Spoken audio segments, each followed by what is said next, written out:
वैसे तो आपको पता ही होगा कि अरविंद केजरीवाल को प्रवर्तन निदेशालय ने गिरफ्तार कर लिया है और अब उनकी कस्टडी 2 अप्रैल तक बढ़ा दी गई है। इस बीच शराब घोटाले से जुड़े हुए सारे सबूत इकट्ठा करने की कोशिश ईडी अरविंद केजरीवाल जी के माध्यम से करेगी।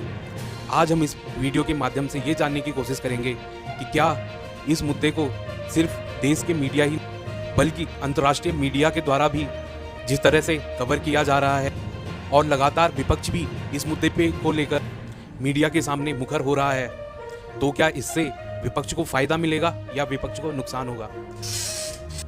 दोस्तों, इस मुद्दे को लेकर राजनीतिक विश्लेषक 2 धड़ों में बंट गए हैं। एक धड़ा यह मानता है कि इससे विपक्ष को फायदा होगा और एक धड़ा यह कहता है कि इससे विपक्ष को नुकसान होगा। बात करते हैं फायदे की। दरअसल यह ऐसा मुद्दा है जिसे हम भारतीय राजनीति के इतिहास में झांक कर देखें तो विपक्ष को इस तरह के मुद्दे बुलाने से फायदा ही हुआ है। अगर हम बात करें इमरजेंसी की जो लगाई गई थी, उस समय भी विपक्ष यानी कि बीजेपी उसको भी फायदा हुआ था और 1977 के बाद बीजेपी सत्ता में आई थी और बीजेपी की सत्ता में वापसी हुई थी। ऐसा ही कुछ जॉर्ज फर्नांडिस के साथ भी हुआ था, जिन्हें जेल में डाल दिया गया था और वह जेल से ही चुनाव लड़े थे और उसके बाद वह जीत गए थे। इस मुद्दे को लेकर भारत का जो विपक्ष है वो भी मुखर होकर मीडिया के सामने आ रहा है। यहाँ तक कांग्रेस, जिसे हराकर दिल्ली के मुख्यमंत्री अरविंद केजरीवाल दिल्ली की सत्ता में काबिज हुए, वो कांग्रेस भी आज केजरीवाल के समर्थन में आकर मीडिया के सामने मुखर हो रही है, क्योंकि विपक्ष को कहीं ना कहीं लगता है कि मोदी को हराने का सिर्फ यही एक मुद्दा है और चुनाव भी सर पर है, तो क्यों ना इस मुद्दे को अच्छे से बुनाया जाए और सत्ता में वापसी की जाए।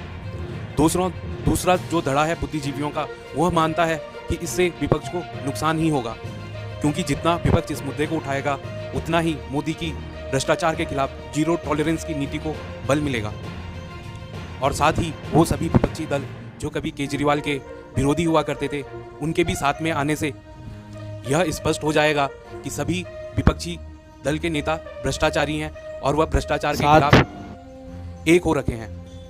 जिस तरह से प्रियंका वाड्रा गांधी लगातार मीडिया में आकर अरविंद केजरीवाल जी का बचाव कर रही हैं, उससे तो यही लगता है, क्योंकि अरविंद केजरीवाल जी वही शख्सियत हैं जिन्होंने कहा था कि रॉबर्ट वाड्रा सबसे भ्रष्ट हैं और उनके पास 200 पन्नों की एक फाइल है जिसमें रॉबर्ट वाड्रा के भ्रष्टाचारों का पूरा कच्चा चिट्ठा है। दोस्तों, इस मुद्दे पर आपको क्या लगता है? क्या इससे बीजेपी को फायदा होगा या विपक्ष यानी कि कांग्रेस, आप और अन्य जो विपक्षी दल हैं उनको फायदा होगा? धन्यवाद।